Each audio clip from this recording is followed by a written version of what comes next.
What's up, Plasmaniacs? Welcome to another episode of Minecrafting Win. I'm looking at a nice field here with some nice lovely cows. In fact, why don't I just yeah. There we go. Oh, and I see pigs have spawned. Well, anyways, let's talk about redstone. Redstone items, actually. This is a continuation of the last episode, and I believe this is going to be part 2 of 3. There might be more, there might be less. Don't take my word for it. So anyways, there are items in Minecraft that activate redstone. As you saw in the last episode, redstone torches activate redstone, and also things like pressure plates activate redstone. Torches aren't the only thing that can be used. You can see behind here, this is all of the items, but one more thing. There are redstone receivers and senders. There are two different kinds in the game. Senders send signal, obviously, and receivers receive or use the signals to activate. For example, you'll see, like, for example, a button is perfect for a sender, and a door is a receiver because it takes the signal and it opens. An exception to that is a redstone torch, which can send and receive signal, but we saw that back here, how it's sending signal and also receiving to turn off.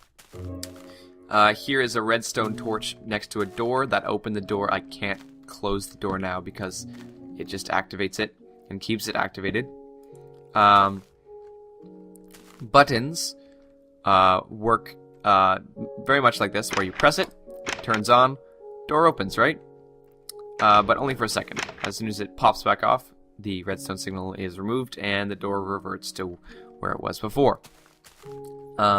A lever has 2 positions, on and off. Should be fairly straightforward. It's just like a light switch.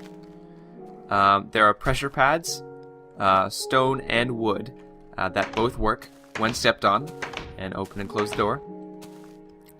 There's a difference though. Wood can be stepped on by anything, and what I mean by that is mobs, you, or items.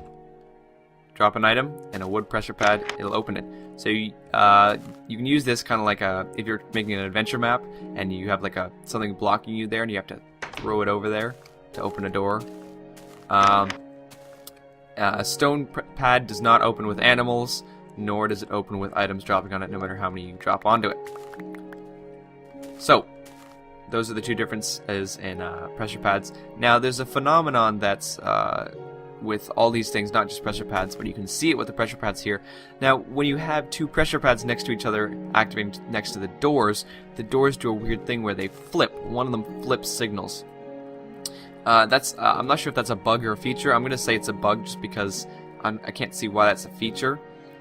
I'd recommend not putting 2 doors together unless you want to use advanced redstone techniques, which I talk about in other videos, where you put the pressure pads back and you make... Anyways, that's too complicated for now. All you need to know is that I wouldn't recommend having a double wide doorway. I'd keep it a single and just have one. Otherwise, you're going to have this problem. There's 2 more. These were just introduced in 1.5, I believe. Booster tracks will receive signal. So they'll take the signal in there. And receiver tracks will send out signal. So when you step on them with a cart, when you have a cart go along them, it'll send the signal. These also carry signal, so if a signal goes into a booster track, it'll activate something like 8 booster tracks down that both ways. So yeah, that's basically it. This one's a great example of a receiver which only takes signal in, and this one is a great one of a transfer which doesn't take signal in but rather puts it out. So if you put this one in front of this one, it'll come across, hit this one, it'll activate, and you'll get boosted. One more thing, you'll see here that I've used redstone wire back here to activate these. If you put something right next to it, for example a button next to a door, you do not need the wire. All of these aren't using wires because they're right next to them, but if you want to move it, say for example, one away, then it won't obviously open the door because it doesn't know what the heck it's opening. So you put a wire there, put a wire there, and it activates it. Okay? So that's how these things are working without any wires going to them. Now they send a redstone signal, which means that you can press something and have it connected to the redstone, which means that that current will run across the wire and activate the receiver on the other side. This is a great way to make kind of an advanced house, or my personal favorite is just using the one door with the pressure pad. I always see videos of people who are just opening and closing their doors, and I say, why? Why do all the effort? Just have a stone pad or a wooden pad and just walk in. There you go. You have another pad on this side of the door, walk there, through the door, bam. That's it. Easy, and it's going to save you a lot of clicking. I know, I'm kind of lazy, so that's what I thought of. There's one more thing. The signal only goes 15 blocks, so if you have a redstone torch, the signal will go along the redstone torch for 15 blocks, and then it'll just stop. You'll see it kind of fade out. Now, there are ways that you can extend that, but I will save that for the next episode, which I think will be my last redstone tutorial, and I believe my last Minecrafting win tutorial. Don't worry, I'll have more tutorials after that, and I'll go into a little bit more detail after our next episode.